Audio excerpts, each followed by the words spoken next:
हम रोजाना संध्या आरती में पढ़ते हैं, मन कर धीर बांध ले रे बोरे, छोड़ दे न पछलियों की रीत सतगुरु तारेंगे। रोज पढ़ते हैं हम।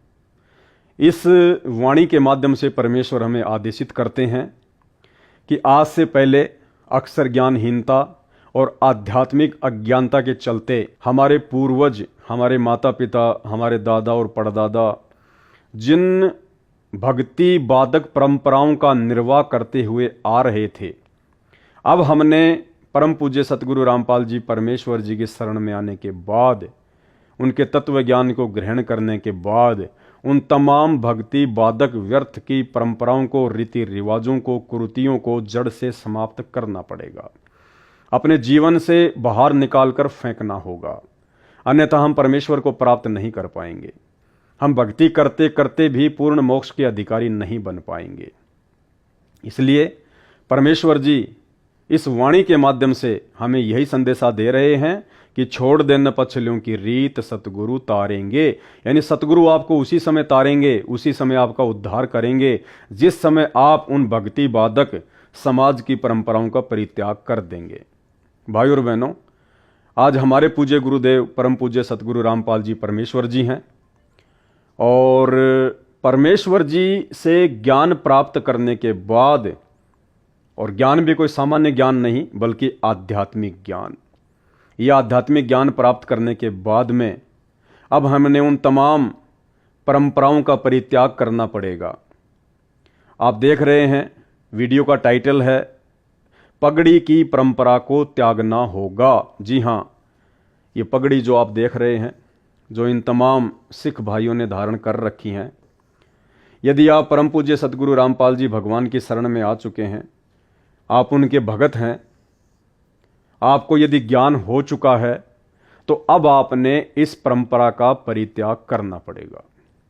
जी हाँ, इस पगड़ी वाली परंपरा का आपने परित्याग करना पड़ेगा यदि आप रियल में सतगुरु रामपाल जी परमेश्वर जी के दिल में, उनके चरणों में जगह बनाना चाहते हैं तो।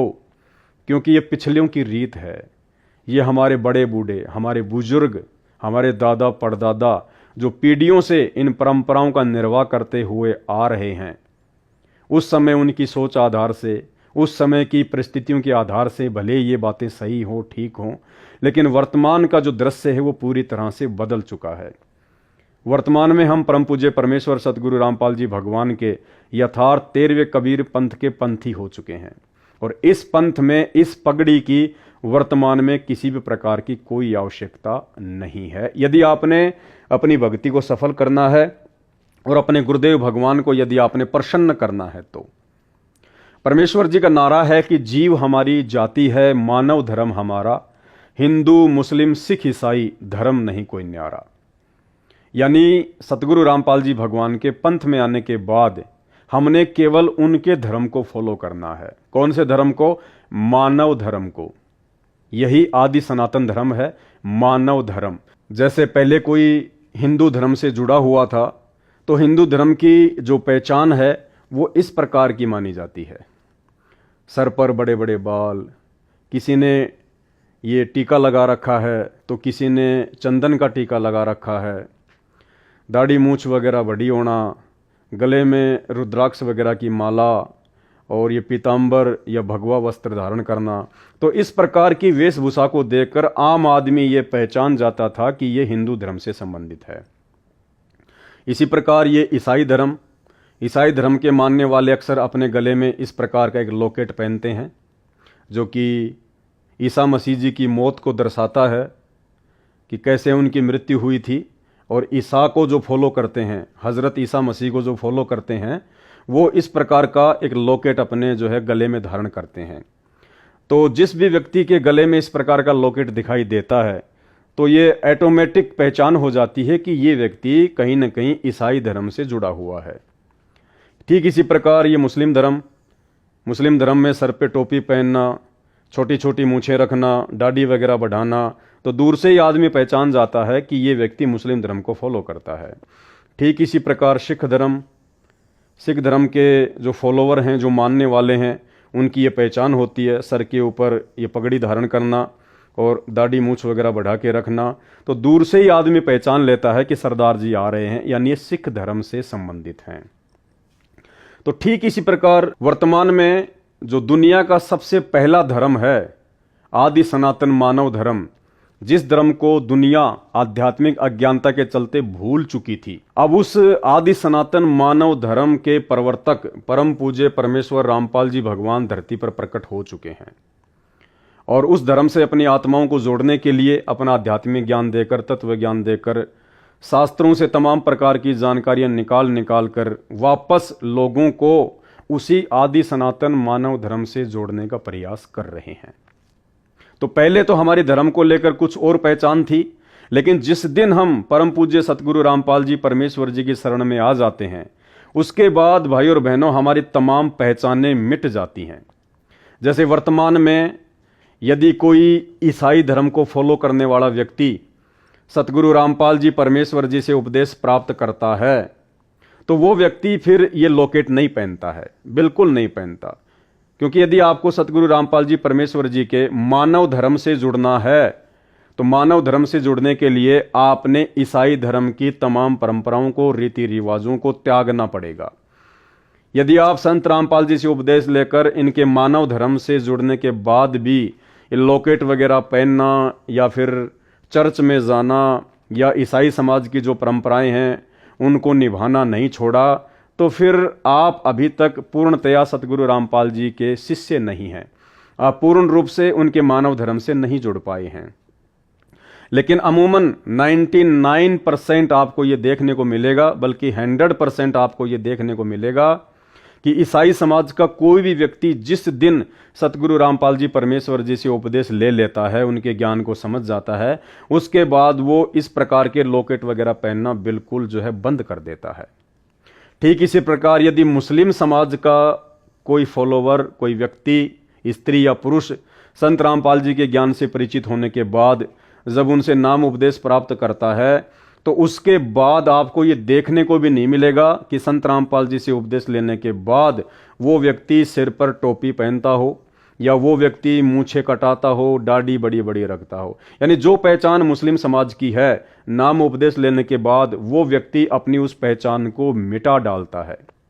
ठीक इसी प्रकार हिंदू धर्म से संबंधित कोई भी व्यक्ति जब संत रामपाल जी से उपदेश प्राप्त करता है, उसके बाद वो ना ही तो चंदन का टीका लगाता है, ना ही वो रोली वगैरह का टीका लगाता है, ना ही वो दाढ़ी वगैरह बढ़ा के रखता है, ना ही वो मूछें वगैरह बढ़ा के रखता है, ना ही अपने शरीर पर वो भगवा या पीताम्बर जो विशेष पोशाक हिंदू साधु संतों की मानी जाती है धारण नहीं करता है, ना ही वो अपने गले में रुद्राक्ष की माला वगैरह धारण करता है, ना ही वो हाथों में अंगूठियां वगैरह पहनता है। यानी वो अपनी पहले वाली हिंदू धर्म की जो पहचान थी उसको मिटा देता है और एक सामान्य व्यक्ति की तरह संत रामपाल जी की शरण में आकर उनके मानव धर्म को अपनाकर अपनी भक्ति करता है। लेकिन भाई और बहनों, जब बात आती है सिख धर्म से जुड़े हुए उन व्यक्तियों की, जिन व्यक्तियों ने सतगुरु रामपाल जी परमेश्वर जी से उपदेश प्राप्त कर लिया है, उपदेश प्राप्त करने के बाद भी आपको 90% संत रामपाल जी के वो भगत जो पहले सिख समाज से थे, सिख धर्म को फॉलो करते थे, आज भी वो लोग अपनी उन्हीं परंपराओं को अपने सिर पर ढो रहे हैं। यानी सिख समाज से जुड़े हुए संत रामपाल जी परमेश्वर जी के 90% भगत आज भी इस पगड़ी वाली परंपरा को नहीं त्याग पा रहे हैं। आज भी वो इस पगड़ी को नहीं त्याग पा रहे हैं। आज भी उनके सिर पर आपको पहले की तरह बड़े बड़े केस, बड़े बड़े बाल दिखाई देंगे। आज भी उनके सर पर आपको ये पगड़ी दिखाई देगी। आज भी उनके चेहरे पर आपको बड़ी बड़ी दाढ़ी मूछ दिखाई देगी। यानी वो लोग जो पहले सिख धर्म से जुड़े हुए थे और उसके बाद सतगुरु रामपाल जी परमेश्वर जी से उपदेश प्राप्त हो चुके हैं, वो तमाम लोग आज भी परमेश्वर रामपाल जी की आरती भी करते हैं, संध्या आरती भी करते हैं। लेकिन उस आरती में जो वाणी आती है कि मन कर धीर बांध ले रे बोरे, छोड़ देना पछलियों की रीत सतगुरु तारेंगे, वो आरतियां जरूर गा रहे हैं, उस वाणी को जरूर गा रहे हैं जो गुरुदेव का आदेश है, लेकिन अपने गुरुदेव के आदेश की पालना वो बिल्कुल भी नहीं कर पा रहे हैं। वो आज भी सिख धर्म की उन्हीं परंपराओं को ढो रहे हैं, उन्हीं परंपराओं का निर्वाह कर रहे हैं। आज भी वो उन्हीं परंपराओं में फंसे हुए हैं।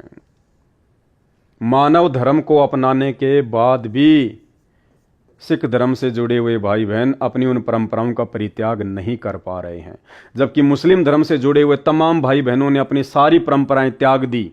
मुस्लिम धर्म की जो पहचान थी वो त्याग दी।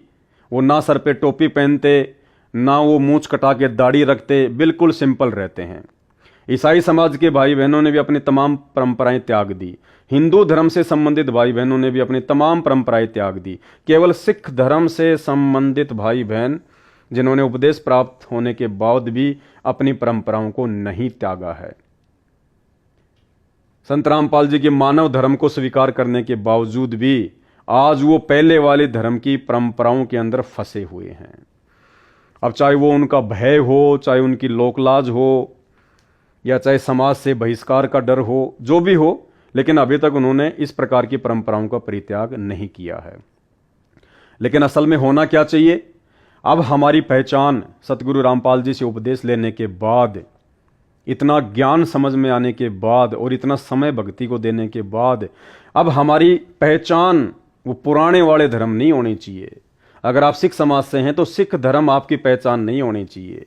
ये पगड़ी आपकी पहचान नहीं होनी चाहिए। वो दाढ़ी मूछ आपकी पहचान नहीं होनी चाहिए।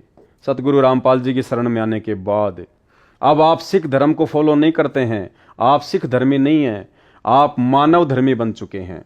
जिस दिन से आप सतगुरु रामपाल जी से उपदेश प्राप्त कर लेते हैं, उसी दिन से आप जी मानव धर्मी बन जाते हैं। और मानव धर्मी व्यक्ति वैसा ही होता है जैसा आपको मानव धर्म को शुरू करने वाले परम पूज्य सतगुरु रामपाल जी भगवान दिखाई दे रहे हैं।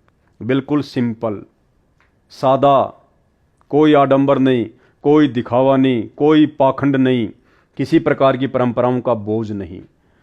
तो एक तरफ तो हम दुनिया को समझाते हैं कि हमारे गुरुदेव का नारा है कि जीव हमारी जाति है और मानव धर्म हमारा, हिंदू मुस्लिम सिख ईसाई धर्म नहीं कोई न्यारा।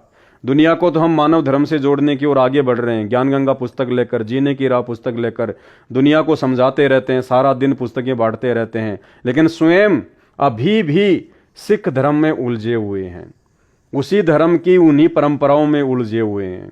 इसको कहते हैं करनी तज कथनी कथ है, अज्ञानी दिन रात, और कुत्ते जूं भौंकत फिरे, सुनी सुनाई बात।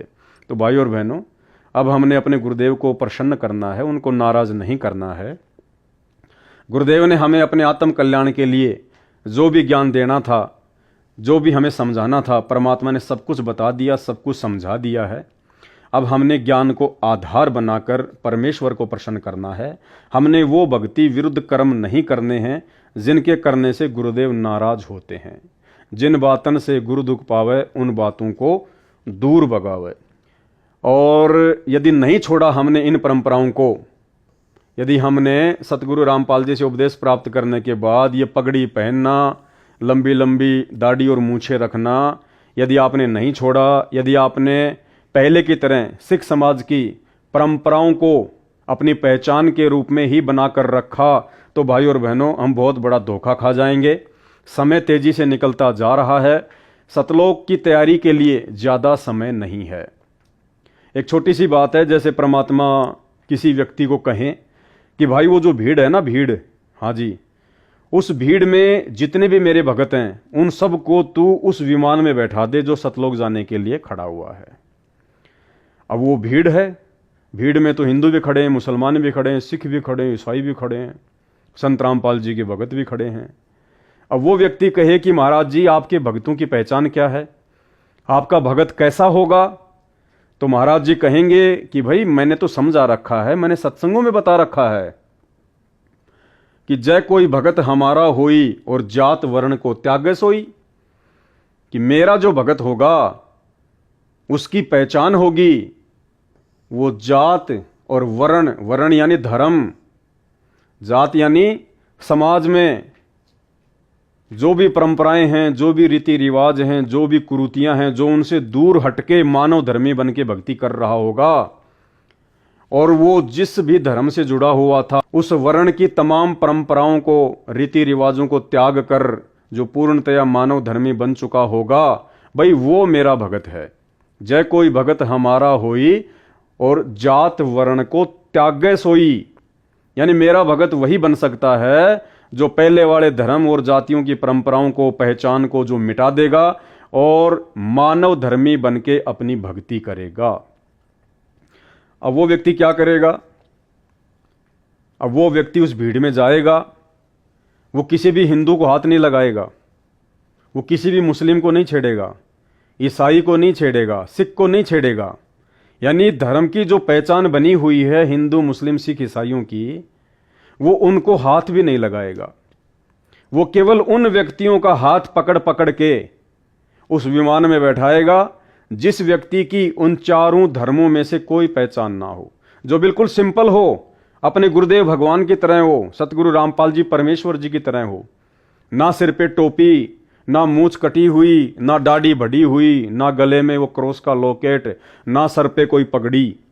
वो ऐसे व्यक्ति को हाथ पकड़ के उस विमान में बिठाएगा जो बिल्कुल दिखने में सतगुरु रामपाल जी परमेश्वर जी की तरह एक आम नागरिक की तरह दिखाई दे। तो भाई और बहनों, न उपदेश लेने के बाद भी यदि आप वो परंपराएं नहीं त्यागते हैं तो आपका तो रह गया काम, आप तो सतलोक जाने से वंचित रह गए, क्योंकि परमात्मा तो उन्हीं को लेके जाएगा जो पूर्णतया सतगुरु का बन गया होगा। जय कोई भगत हमारा होई और जात वर्ण को त्यागे सोई, ये परमेश्वर की वाणी है कि असल में मेरा भगत तो वही कहलाएगा जो जाति और वर्ण को, यानी धर्म की और समाज की परंपराओं को त्याग देगा। ये जग ऐसे उर्जाई, नाम बिना डूबी दुनियाई, जो कोई भक्त हमारा होई और जात वर्ण को त्यागे सोई। जो हमारा हंस होगा वो हिंदू और जैना मुसलमान बने ना वो ईसाई कहावे ना सिख, वो एक परमात्मा की प्यारी आत्मा कहलावेगा और वो मानव मनुष्य का पूर्ण लाभ प्राप्त कर लेगा। जो कोई भक्त हमारा होई जात वर्ण को त्यागे सोई, तीर्थ व्रत सब दे बहाई, इन सब न बगा दे ठाक है तीर्थ व्रता जी को। और सतगुर सरना सतगुर चरना ध्यान लगाई। लेकिन फिर भी वर्तमान में सिख समाज से जुड़े हुए सतगुरु रामपाल जी परमेश्वर जी के 90% भगत उन पहले वाली परंपराओं को, रीति रिवाजों को, धर्म की पहचान को नहीं छोड़ पा रहे हैं। क्यों नहीं छोड़ पा रहे? बहुत सारी रीजन है। परमात्मा की वाणी कहती है कि राज त्यागना सहज है, सहज नारी का ने, मान बड़ाई ईर्ष्या दुर्लभ तजना। ये मान बड़ाई का प्रतीक है, ये पगड़ी। मान बड़ाई यानी अहंकार, ये अहंकार का प्रतीक है, ये एक धर्म विशेष की पहचान है। इसको केवल कोई सतगुरु का विशेष हंस ही त्याग सकता है, हर किसी के बस की बात नहीं है। वो लोकलाज में आकर नहीं त्यागेगा कि समाज क्या कहेगा, रिश्तेदार क्या कहेंगे, तूने कहाँ बाबा रामपाल से नाम ले लिया, क्या तूने सिक्खी छोड़ दी, क्या तू सिख धर्म से आउट हो गया। वो डर जाएगा, भयभीत हो जाएगा कि समाज के लोग मेरा बहिष्कार ना कर दें। उसको कहते हैं लोकलाज। तो अभी तक उन भगत भाई बहनों के अंदर लोकलाज ने अपना समावेश कर रखा है। जो भगत भाई बहन संत रामपाल जी के भगत भी हैं और उसके बावजूद भी अपने सर पर पगड़ी पहनते हैं, बड़ी बड़ी दाढ़ी मूंछ वगैरह रखवाते हैं, अभी तक उन्होंने समाज की लोकलाज को नहीं त्यागा है। और जो व्यक्ति भक्ति मार्ग में आने के बाद भी लोकलाज का परित्याग नहीं करता है तो परमात्मा कहते हैं वो मार खाएगा, वो भक्ति मार्ग पर सफल नहीं हो पाएगा। परमात्मा कहते हैं कि लोक लाज ना कीजिए और निर्भय हो रहिए, और जय मन चावे राम को तो दासा तंदरिए। यानी सतगुरु रामपाल जी भगवान की प्राप्ति के लिए, उस राम की प्राप्ति के लिए आपको लोक लाज से दूर हटना पड़ेगा, लोक लाज का परित्याग करना पड़ेगा। तो ये जो पगड़ी है और ये जो दाढ़ी और मूंछ है, जो सिख समाज की पहचान है एक धर्म के रूप में, इसको केवल कोई सतगुरु का विशेष हंस ही, कोई बिरला आत्मा ही त्याग पाएगी। अन्यथा भाई संत रामपाल जी से उपदेश भी ले रखा है और इन तमाम परंपराओं में भी उलझा हुआ है, तो वो भगत कभी जिंदगी में भी सतलोक के दर्शन नहीं कर पाएगा, क्योंकि ये मान बड़ाई का प्रतीक है। ये इतनी आसानी से नहीं छूटती हैं। ये अहंकार का प्रतीक है, एक धर्म विशेष की पहचान है। और जब तक हम अपनी पहले वाली पहचान को नहीं मिटाएंगे तो एक ना एक दिन हम खुद ही मिट जाएंगे।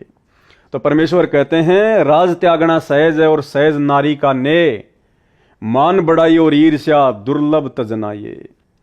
तो इसको त्यागे बिना बात बनेगी नहीं। फिर हमें परमेश्वर शिक्षा देते हैं कुल राखें कुल जात हैं। कुल मानी समाज की मर्यादाएं, धर्म की मर्यादाएं। कुल राखें कुल जात है। यदि आपने उपदेश लेने के बाद भी अपने समाज की, अपने धर्म की उन परंपराओं को रखा, तो कहते हैं कुल राखें कुल जात हैं, तो आपका वो धर्म भी नष्ट हो जाएगा, आपका वो सतीत्व भी नष्ट हो जाएगा और आप परमेश्वर से दूर हो जाएंगे। कुल राखें कुल जात हैं और कुल खोए कुल होत। और यदि आपने उस कुल को खो दिया, यानी उस पहले वाली धर्म की परंपराओं का परित्याग कर दिया, तो कहते हैं आपको परमेश्वर का वो वास्तविक धर्म, वास्तविक कुल, मानव धर्म मिल जाएगा आपको। राम निकुल कुल भेंट ले। राम निकुल कुल यानी सतगुरु रामपाल जी भगवान का कुल, भगत समाज, सब कुल रहे समाये। उस भगत समाज में तेरे सारे कुल आ जाएंगे, परमात्मा सतलोक में बैठा देगा। लेकिन जब तक उस नकली धर्म की, नकली कुल और समाज की परंपराओं को यदि आप जी रखोगे, यदि आप उनका निर्वाह करोगे, जैसे आज 90% संत रामपाल जी के सिख समाज से जुड़े हुए भगत भाई बहन कर रहे हैं, आज भी वो पगड़ी बांधना, सर पर बड़े बड़े बाल रखना और दाढ़ी मूंछ को रखना नहीं छोड़ पा रहे हैं। आप सतलोक आश्रम की तरफ से पंजाब में जो 2 आश्रम खोले गए हैं, सतलोक आश्रम खमाणों और सतलोक आश्रम धूरी, जब भी आप वहाँ जाकर देखेंगे या यूट्यूब पर आप उनके जो प्रोग्राम होते हैं उनके वीडियो देखेंगे, तो आपको आज भी पता चलेगा कि 90% वो भाई बहन जो संत रामपाल जी से उपदेश प्राप्त कर चुके हैं, जो पहले सिख समाज से थे, आज भी उनकी पहचान में किसी प्रकार का कोई बदलाव नहीं आया है। आज भी यदि वो समाज में कहीं पे खड़े हुए दिखाई देंगे तो लोग उनको सिख ही समझेंगे, लोग उनको मानव धर्मी नहीं समझेंगे, उनको संत रामपाल जी का भगत नहीं कहेंगे उनको, क्योंकि अभी तक उन्होंने अपनी पहले वाली पहचान को नहीं मिटाया है। अभी भी वो सरदार ही बने हुए हैं, अभी भी वो सिख ही बने हुए हैं। जो कर्म उनको गुरुदेव भगवान से बहुत दूर कर देगा।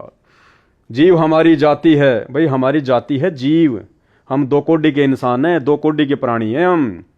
काई की सिर पे पगड़ी, काई के सरदार। जीव हमारी जाति है और मानव धर्म हमारा, अब हमारा मानव धर्म बन चुका है, ये सरदार वाला धर्म नहीं हमारा। हिंदू मुस्लिम सिख ईसाई धर्म नहीं कोई न्यारा। ये तो है परमेश्वर का ज्ञान, ये तो है परमेश्वर की विचारधारा, उनसे उपदेश लेने के बाद। बाकी अपनी विचारधारा भाई आप कितनी भी अपने ऊपर लागू कर लो, उससे भला नहीं होना है। अब भाई और बहनों, जब हम पूज्य गुरुदेव भगवान से उपदेश प्राप्त करते हैं और जब हम सतनाम प्राप्त करते हैं, तो सतनाम के जो 34 नियम हैं उनमें एक नियम है 9 नंबर का नियम। उस 9 नंबर के नियम में परमेश्वर ने एज इट इज ऐसा ही लिखा हुआ है जो आपको स्क्रीन पर लिखा हुआ दिखाई दे रहा है।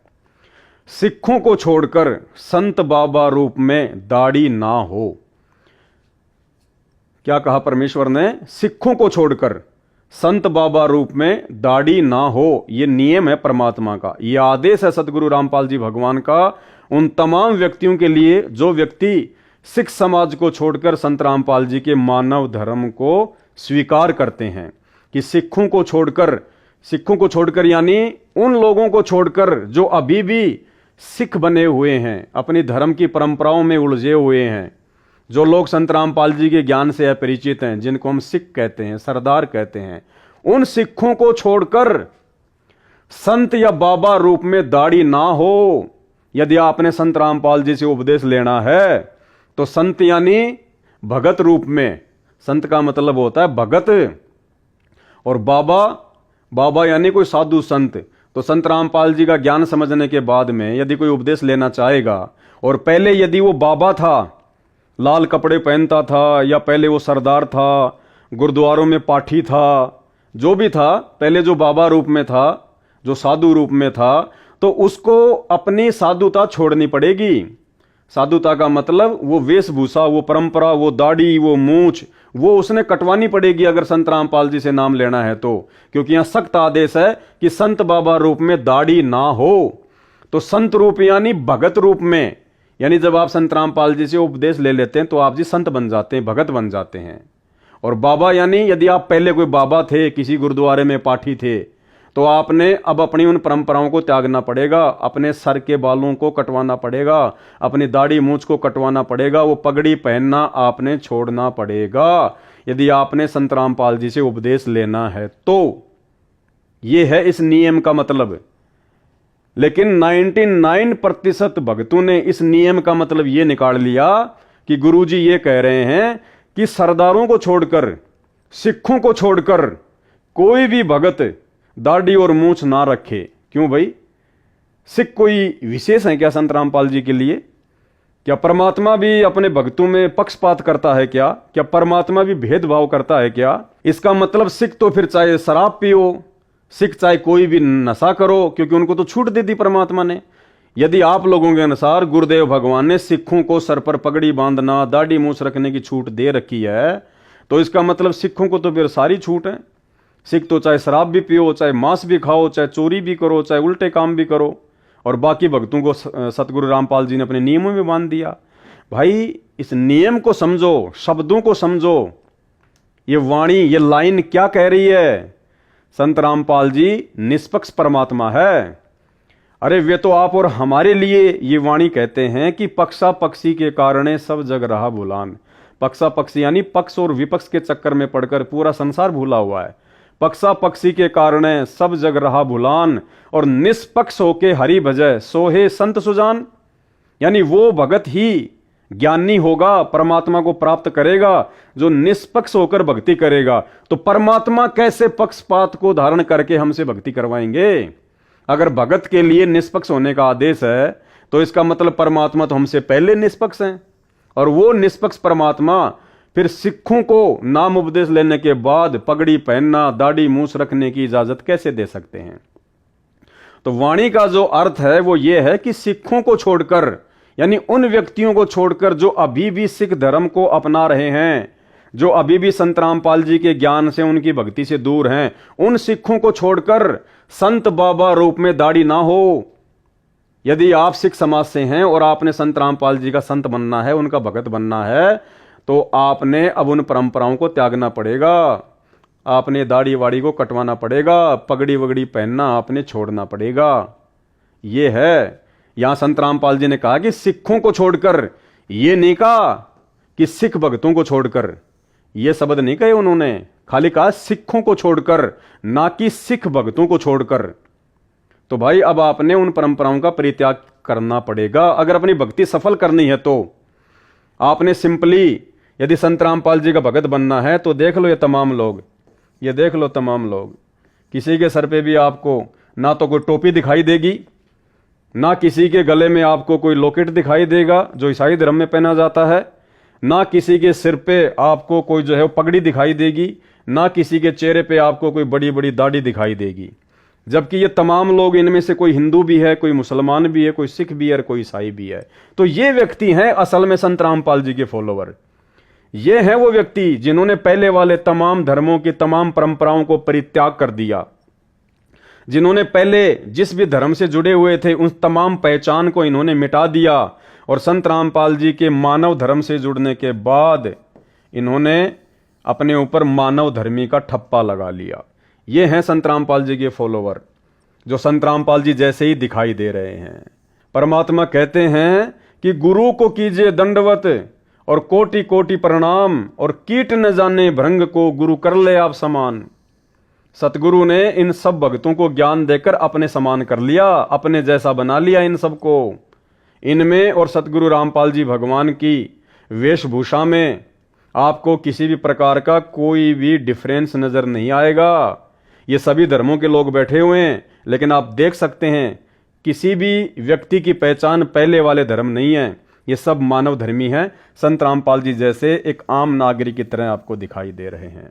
तो भाई सिख समाज से जुड़े हुए मेरे जितने भी भगत भाई बहन हैं, जो अभी भी सतलोक आश्रमों से जुड़े हुए हैं, और सतलोक आश्रमों में उनको ये तमाम बातें नहीं बताई जाती है, नहीं समझाई जाती हैं। मर्यादाओं को लेकर सतलोक आश्रमों में कोई बात किसी भगत को नहीं बताई जाती है। भक्तों को किसी भी मर्यादा के लिए पाबंद नहीं किया जाता है, क्योंकि सतलोक आश्रम मैनेजमेंट हरियाणा का एक ही मकसद है, भीड़ इकट्ठा करना। हमें भक्तों के माध्यम से ज्योति पाठ और दान का ज्यादा से ज्यादा पैसा चाहिए।